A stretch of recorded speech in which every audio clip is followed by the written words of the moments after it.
Hey everyone, how's it going? Welcome back to another Fear the Walking Dead review. So in this one here, I'm going to be reviewing episode 3, full spoilers for this episode. Also stay tuned because afterwards I will be posting my episode 4 trailer breakdown and wow, like that trailer, some of the stuff shown in that trailer is just absolutely insane. I was wondering if we were going to be getting that and it looks like we are going to be getting that, so I really cannot wait for episode 4. It's going to be the episode we've been wanting for a really long time, and considering how episode 3 ends, I can see what they're setting up here. So before we go any further, obviously make sure to be a subscriber if you do want to get all my Fear the Walking Dead or just Walking Dead universe content in general. Comic-Con is in like less than 2 months now, and Dead City is premiering in like what, almost 2 weeks now? Like 2 weeks and wait, no, not 2 weeks, like 3 weeks, right? Yeah, like a little over 3 weeks away, so we're super close. But yeah, Fear the Walking Dead episode 3. So my thoughts going into this episode, I wasn't that excited for the episode. I was excited for a certain aspect to it, and it did definitely deliver. But I was more excited for episode 4 because I figured that episode 3 would end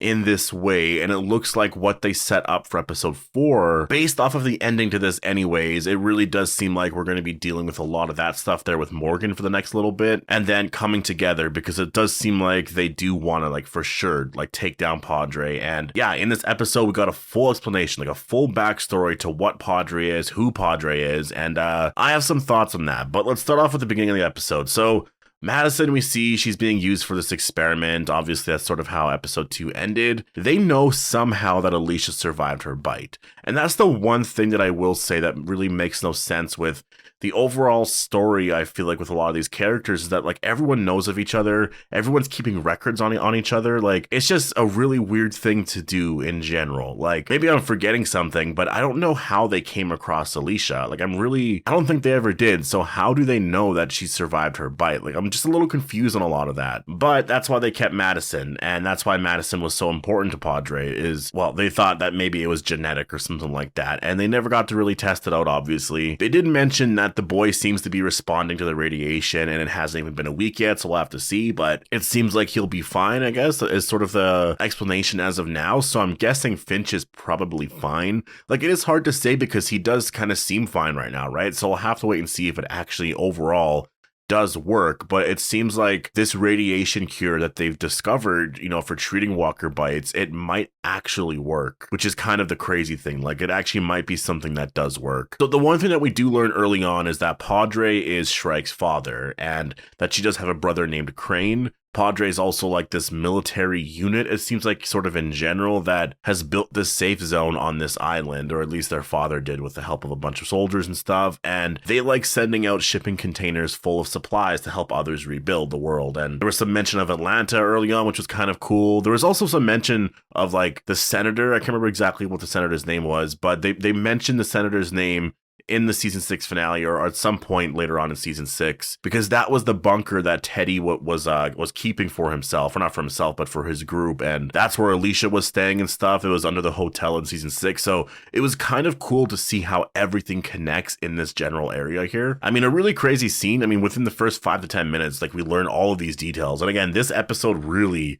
explained so much. Like, this was such a detailed episode explaining everything, all the questions we had regarding Padre. I'm a little underwhelmed with it, but I'll explain that soon. Ren does save the day though, Morgan's daughter. I guess I should just call her Mo because that's actually her name, not Ren, but yeah, Ren's friend Dove. And by the way, I guess I do like the fact that like every person on the island here has a bird name of some kind. Like Madison is Lark, Mo is Ren, and then her friend's name is Dove. And then there's also that one guy named Hawk. There's Shrike and Crane. Like, it's kind of cool, I guess. It's a weird thing. And that's the one thing that I will say when it comes to the apocalypse, especially when you're like 12 to 15 years into the apocalypse, like, there's going to be some weird people out there, right? Like, some weird people, weird groups. It's just going to be different. Like, it's just overall going to be different. We can view them as villains. Maybe they're not villains necessarily. Everyone is just trying to survive. And that's sort of my takeaway from this. Like, there's some stuff that Shrike and Crane are doing that is definitely really messed up, but considering what their overall belief is on everything, like, it kind of makes sense why they're doing what they're doing. Dove in this episode, who is Ren's friend, she actually had such a huge story in this episode. I thought at one point when that one woman was like, I think I'm your mom or whatever, I was like, that's a random thing to bring up. Like, that just really makes no sense. But I get it now. Like, now having watched the whole episode,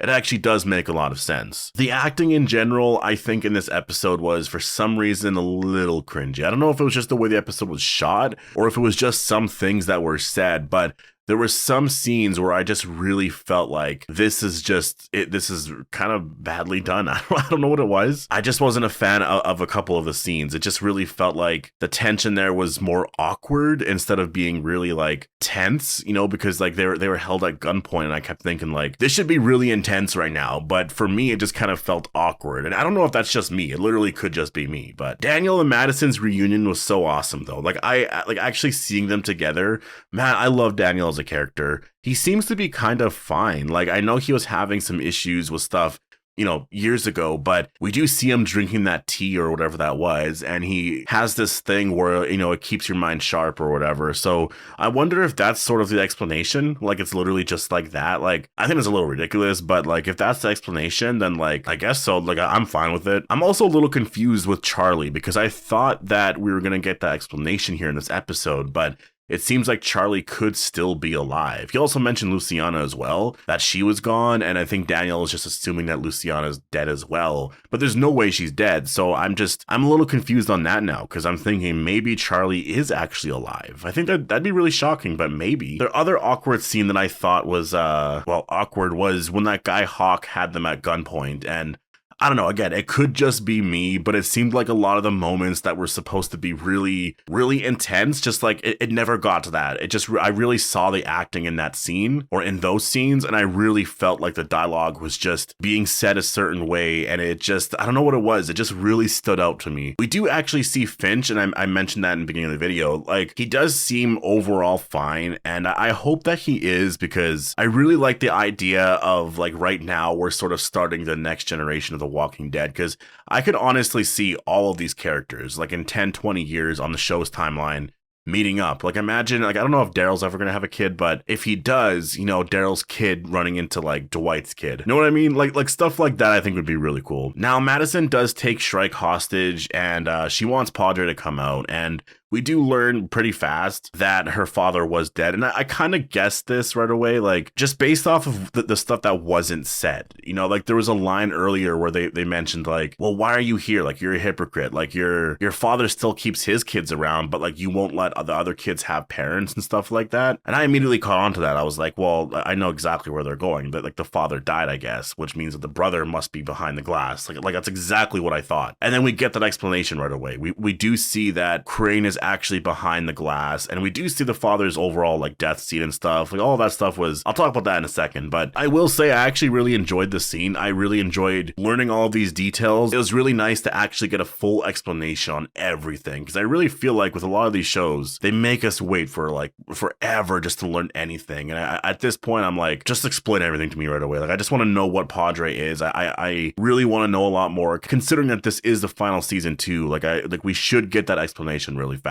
And yeah, the scene does end though with Dove's mom, or I guess that wasn't Dove's mom. It was actually, her mom was Ava Sanderson, I believe, who did appear in the season 7 finale. Madison took Odessa away, and I thought Odessa's reaction was just kind of ridiculous, because like I originally, like first of all, I kind of forgot what happened in the season 7 finale. So I thought that Madison killed Ava, but I guess Madison was just trying to help Ava and gave her some hope that maybe she could get her daughter back. And so in that sense, Madison was just trying to help. Like it was Padre who ultimately killed her.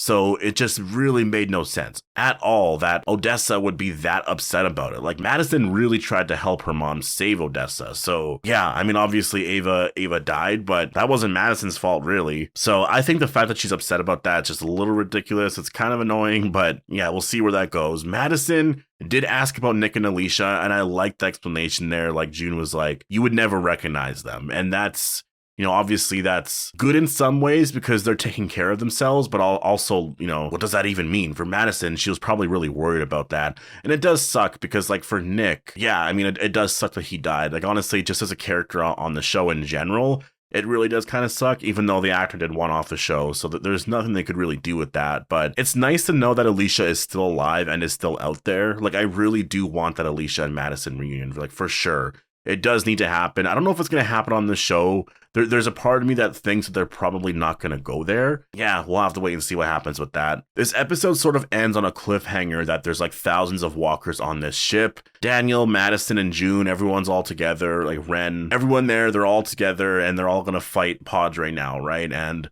that's sort of the cliffhanger. Like, they need a leader, so they need Morgan. If you watch the episode 4 trailer, you do see Dwight and Sherry. There's Grace. Mo actually ends up with Morgan at some point. So, yeah, it's going to be a really big episode. But there's going to be thousands of walkers, too, apparently, that they're going to be dealing with. And I, first of all, don't understand how there's, like, thousands of walkers on that ship. Like, I don't get that at all. But they somehow have to up it. Like, to me, honestly, you didn't even really need to say that there were thousands. You could have said that there was hundreds. Like, that's way more believable. But, yeah, overall, what are my thoughts on the flashbacks? I actually liked the flashback stuff. Like, sometimes I don't, but I don't know. In this context, I did actually enjoy watching the flashback stuff. In terms of the Padre explanation, I don't know what it is about it. There's just some parts about it that do bug me. Like, I like the fact that they're trying to find a cure.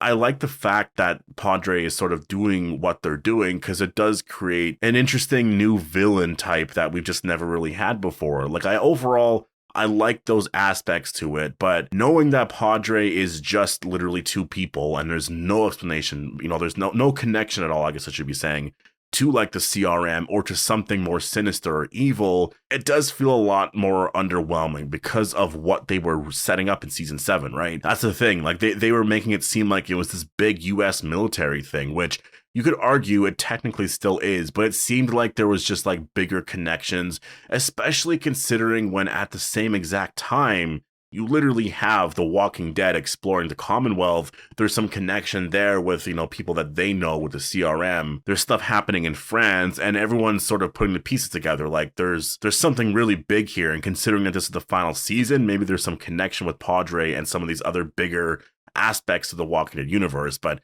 no, not at all. It was literally just two people that just, they were really upset that their father died, and so now they want to spare children the pain of them losing their parents by taking them away from their parents. Like, it just, I don't know. I don't like that part to it. I really don't. And I like Crane and Shrike as characters. Like, I actually really do. And again, I like some of that stuff there, but I don't know. To me, it's sort of underwhelming. And I guess to me, at this point, it kind of feels like the Padre arc is kind of over because we're going to be picking up with some Morgan stuff. And then we're going to see Morgan, like what? I mean, we see June, right? So he's actually going to run into June's dead body, I guess. And then there's just going to be some stuff that he deals with there, some old demons that have been there since season 1 of The Walking Dead. It'll be kind of nice to see how all that plays out, to be honest. Like, to me, I'm more interested in that. And I want them to focus more on the characters and ending this storyline. I do hope the Padre storyline wraps up very soon. I don't want this continuing all the way until the season 6 finale, or season 8 finale. I think wrap it up by episode 6 or like early on in the second half of the season and focus on some other stuff with the characters. Like, I don't really know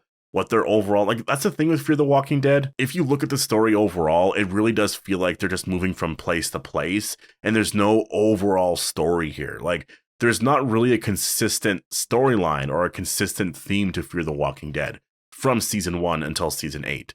With The Walking Dead, it was a very typical survival story. They just kept growing and growing and growing and getting into more safer places, and then there would be higher stakes. Eventually, they found the Commonwealth. There's 50,000 people there. It was basically run like the old world, and people were very, very safe. And so, you know what I mean? Like, things just got bigger and bigger and bigger, and then by the end, it was sort of a satisfying conclusion to the story, while teasing the Rick and Michonne spinoff and everything else like that. Like, to me, there was a consistent theme there with that show. With Fear the Walking Dead, there's not really a consistent theme because the characters, like who's leading the show, is changing constantly. I don't really understand, like everyone is just sort of everywhere. No one's really had a home to stay in. So maybe that's where this is all going to end. Like, they finally have a place to call home because like these characters really have just been living out there forever. Like, there's such a big difference with the characters on The Walking Dead. They've been living in Alexandria since almost the beginning. And now at the Commonwealth, like, they're so extremely safe, it's ridiculous. But with the characters on Fear the Walking Dead, they're just living in like these broken houses and they're just like kind of living in the woods. Like, it's actually really crazy when you think about it, but it's just because the story, I feel like, has just changed constantly from season to season.